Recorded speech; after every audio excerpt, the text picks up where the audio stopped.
perilaku aku udah gak wajar lagi nih, bahkan gak hanya merugikan diri aku sendiri tapi merugikan gue kan hidup di dalam keluarga yang disfungsional. Oke, yang tadi gue sering kayak ngelihat mama.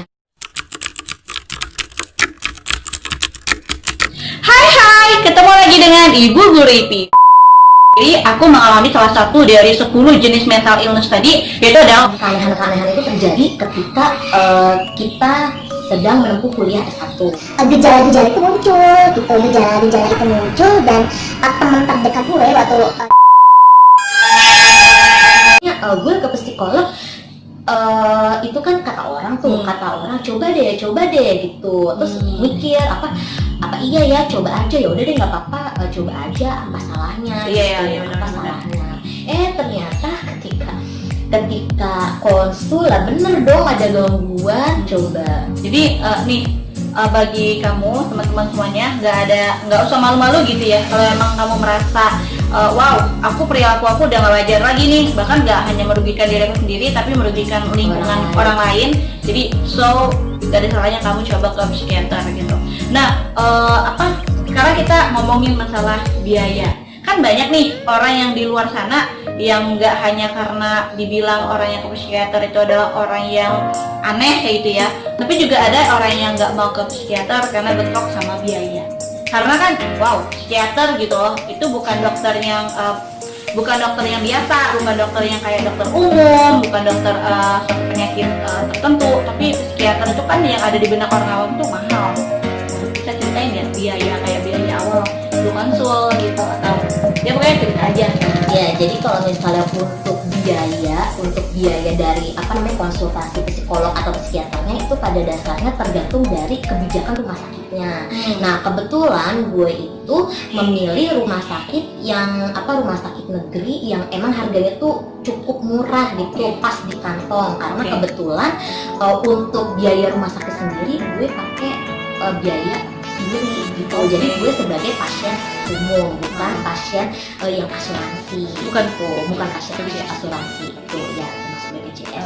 Nah, terus untuk biaya obat-obatannya sendiri itu ya lumayan mahal gitu. Bahkan setiap bulan, karena kan gue konsultasi ke psikiater itu kan harus setiap bulan gitu, untuk mengontrol bagaimana mood gue setiap bulan gitu. Dan ketika konsultasi pun gue diharuskan untuk membuat laporan gitu yang setiap hari harus gue tulis tentang mood gue saat ini begini, mood gue besok gimana gitu.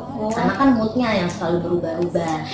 Biayanya sih sekitar 1 jutaan gitu sih setiap bulan ya. Itu cuma untuk psikiater. Tapi kalau misalnya untuk terapi di psikolognya ya beda lagi ya.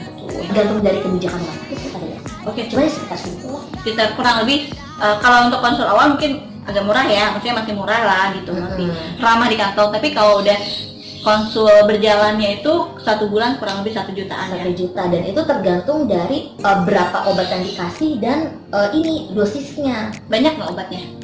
Iya, berapa macam? Tergantung dari mood gue juga sih. Kalau gue sekarang ini sih minum 3 obat. Minum, berarti ada 3 macam obat. Jadi ada obat penenang tuh sedatif, yang kedua ada obat antidepresan, dan yang ketiga antipsikotik. Tapi kalau misalnya emang lagi kumat, entah kumat dari depresinya atau kumat dari maniaknya, itu ada lagi obat-obat tambahan gitu. Oke. Terus kalau lu sekarang feel lu gimana nih?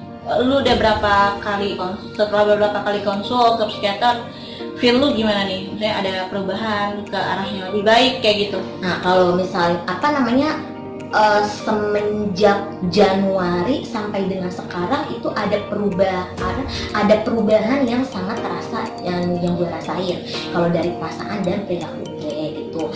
Hal itu bisa anak-anak percaya atau enggak, anak-anak murid gue, bahkan guru-guru yang nggak tahu gue keadaannya kayak gini pun ngerasa loh kalau kok Budara beda ya, sekarang tuh kayaknya lebih begini, lebih kalem gitu ya. Terus juga dari muka itu juga beda, berseri.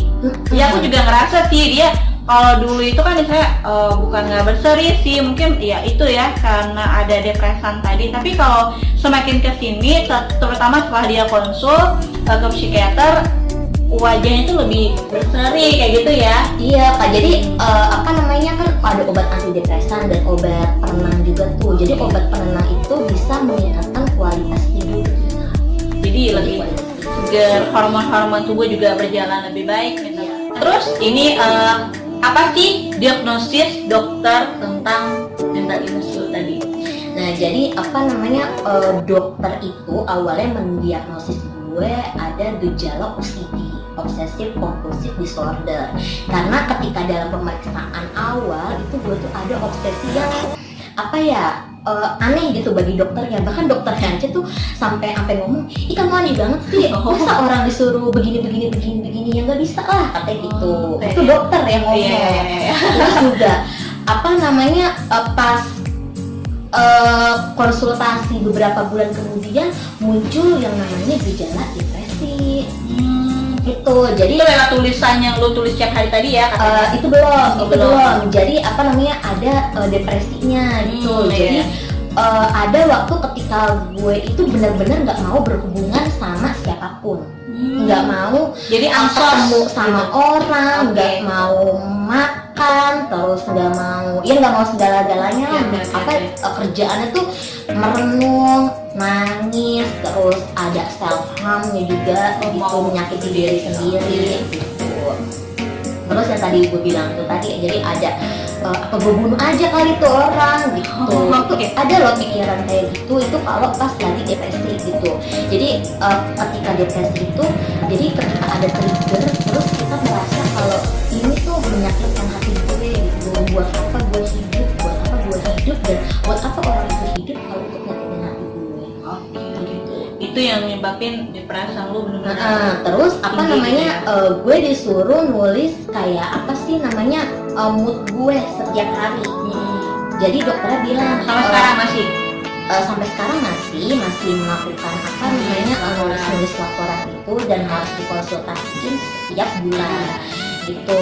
Terus ketika ada masa pasang surut kan ada depresi, terus ada senengnya, terus ada normalnya juga gitu. Akhirnya dapatlah gue diagnosis baru namanya psikotinia gitu. Jadi psikotinia itu sebenarnya bagian dari gangguan bipolar itu. Cuman kalau bipolar itu yang tingkatan lebih parah, sedangkan kalau psikotinia itu gangguan bipolar tapi yang lebih ringan dengan intensitas yang nggak sepanjang bipolar gitu. Jadi kalau bipolar itu kan gangguan mood yang bisa depresi, bisa mania atau hipomania. Itu intensitasnya mungkin sekitar 1 bulan, 2 bulan, 3 bulan, 6 bulan, 1 tahun. Wow, lama ya. Itu. Tapi kalau siklotimia range-nya itu paling seminggu atau 2 minggu gitu. Dan itu berubah-ubah terus gitu. Makanya ibaratnya kalau orang yang nggak tahu mungkin mikirnya ini orang aneh atau gitu ya, kenapa sih gitu. Bahkan temen gue yang sesama guru aja tuh bingung gitu ngeliat gue yang tiba-tiba gue sumbunya pendek gitu. Di sekolah pun gue begitu gitu. Jadi kalau misalnya lagi kumat itu bener-bener mengganggu aktivitas gue. Makanya gue harus rutin berobat, harus konsultasi dengan psikiater, termasuk harus rutin terapi dengan psikolog ya, karena itu untuk menstabilkan mood gue gitu sih, supaya bisa tetap produktif lah. Apalagi kita kan sebagai guru. Iya, membimbing anak muridnya gitu ya. Yang nyebabin lu sampai didiagnosis salah satu mental illness itu penyebabnya apa yang paling berat kalau boleh tahu? Apa ya? Jadi gue itu nggak usah spesifik juga apa-apa. Tahu lah kalau gue itu orangnya pendiam gitu. Jadi apapun yang yang orang lain lakukan, yang jangankan yang baik, yang gak baik aja tuh gue selalu pendem sendiri. Jadi gue sakit hati ya gue diem aja gitu. Gue mendem sendiri gitu. Terus juga gue kan hidup di dalam keluarga yang disfungsional. Yang tadi gue sering kayak ngelihat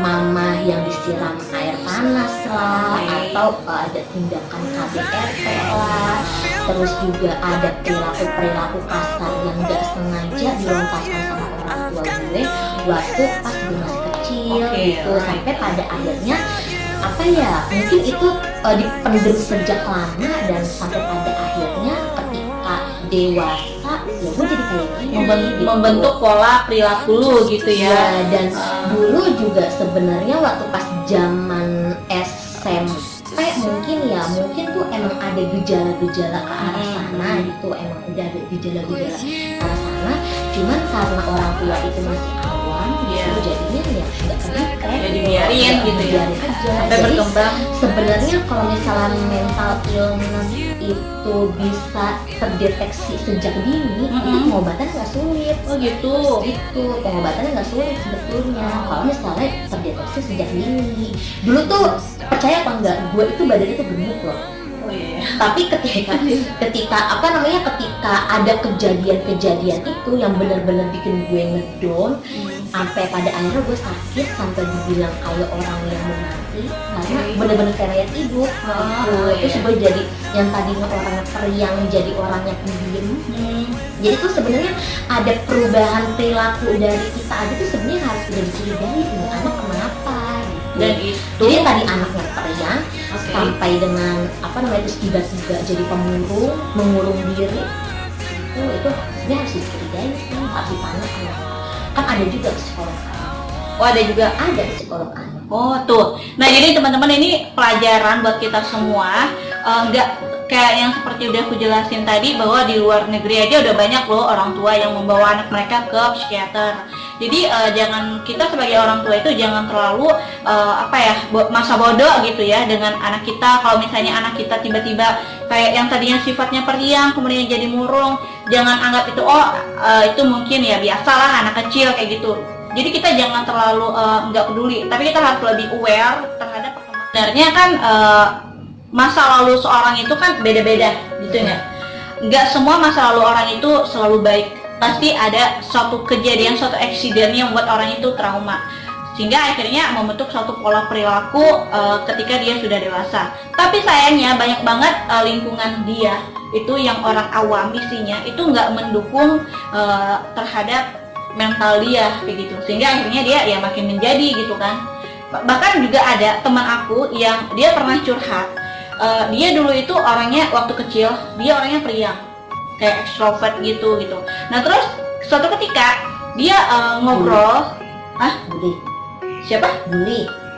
Iya, dibully, atau mungkin waktu itu juga sebenarnya sih simpel masalahnya, cuma karena mungkin perasaan dia itu sensitif gitu kan. Jadi ketika ada saudaranya salah ngomong ke dia, ya semacam dibully kayak gitu, akhirnya dia jadi saat itu juga dia jadi introvert gitu. Bahkan sampai sekarang dia menjadi orang. Kalau misalnya contohnya kayak penyakit fisik, itu kan selain dikasih obat dari dokter ada juga obat alternatif, ya enggak? Nah, kalau mental ini sendiri itu gimana? Selain dikasih obat ada nggak alternatif lainnya? Jadi